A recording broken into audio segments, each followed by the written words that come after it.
Bienvenidos a un nuevo vídeo. Hoy vamos a ver cómo tener en nuestro PC Windows Android 11. Bueno, realmente podrás tener Android 11, 10, 9 o la versión que quieras.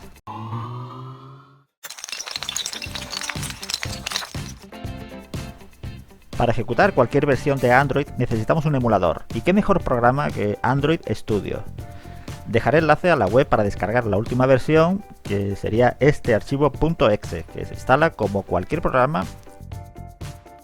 Y en un principio quizás podrás abrirlo y usarlo sin ningún problema, o puede que os aparezca algún error como este que pide habilitar esta función. En ese caso debemos hacer algunos cambios, y estos cambios van a depender de si tu PC tiene procesador Intel o AMD. Yo voy a explicar las dos formas de solucionarlo. En mi caso, el PC que estoy usando tiene procesador AMD y tendremos que ir a configuración de Windows, luego panel de control y vamos a aplicaciones y características. En el caso que tengas un AMD, debemos activar la casilla que dice plataforma del hipervisor de Windows. Como veis, yo ya la tengo activa, pero en caso de que no la tengas, pues la activas y te pedirá reiniciar. En el caso que tengas un procesador Intel, debemos desactivar totalmente la casilla Hyper-V, es decir, desactivamos la casilla principal y así tendremos todo el árbol que parte de la casilla principal desactivado. Como nos pedirá reiniciar el equipo, aprovechamos para entrar en la BIOS pulsando la tecla que nos pida al inicio, y en el caso que tengas un procesador AMD debemos buscar la opción que se llama SVM, que debemos habilitarla. En el caso que tengas un procesador Intel, esta opción se llama IVT y deberemos igualmente activarla. Guardamos los cambios y reiniciamos el PC. Abrimos la aplicación Android Studio y desde abajo entramos en esta primera opción, AVD Manager. Creamos un dispositivo virtual y aquí nos da a elegir entre varios dispositivos Pixel. Podemos emular tablets y otros dispositivos de la marca Google, pero para iniciar la última versión de Android que nos toca ahora, que es Android 11, elegimos los dispositivos Pixel, uno que tenga Google Play, así que ponemos por ejemplo el Pixel 3. Aquí nos aparecen las diferentes versiones de Android, todos en arquitectura x86, incluso hay alguna versión a 64 bits, pero en mi PC la versión a 64 bits iba un poquito lento, así que yo voy a elegir esta, que como veis no pone download, pues ya la descargué antes, así que pulsamos en Next y luego Finalizar. Y aquí en esta pantalla pulsamos en Play. Estas versiones de Android están bien para cacharrear, para entretenerse un rato, para ejecutar aplicaciones de Android dentro de un PC con Windows.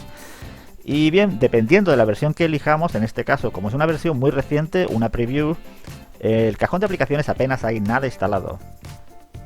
Así que lo primero que voy a hacer es ponerlo en español para que se entienda mejor.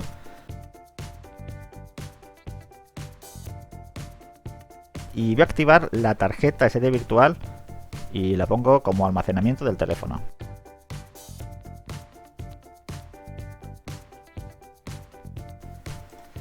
Android 11 no tiene muchas novedades respecto a Android 10, pero podemos por ejemplo grabar la pantalla desde la barra de notificaciones, y este tipo de opciones, que son una novedad aquí en estas versiones de Android, realmente ya las incorpora algunas capas de personalización como MIUI desde hace varios años. Otra nueva opción está aquí en ajustes de pantalla, y es que podemos activar el modo oscuro. Este modo no solo afecta a las ventanas de ajustes, sino en aplicaciones que así lo permitan, como el navegador Chrome. Además podemos configurar el horario de activación del modo oscuro. Estos son algunos de los fondos que nos aparece en Android 11 que podemos poner como fondo de pantalla. Y si iniciamos sesión en nuestra cuenta, podremos instalar aplicaciones como WhatsApp o casi cualquier aplicación. Digo casi porque en Android 11, al ser una preview, hay algunas aplicaciones que dan fallo. Como vemos, nos simula una conexión Wi-Fi, pero realmente no podremos acceder a las redes Wi-Fi que tengamos alrededor, es simplemente una simulación. Este teléfono virtual también podemos apagar la pantalla pulsando en Power. Y cuando queramos apagar el teléfono sin perder nuestras aplicaciones instaladas, pulsamos en la X. Bueno, pues esto ha sido todo, así que nos vemos en un próximo vídeo.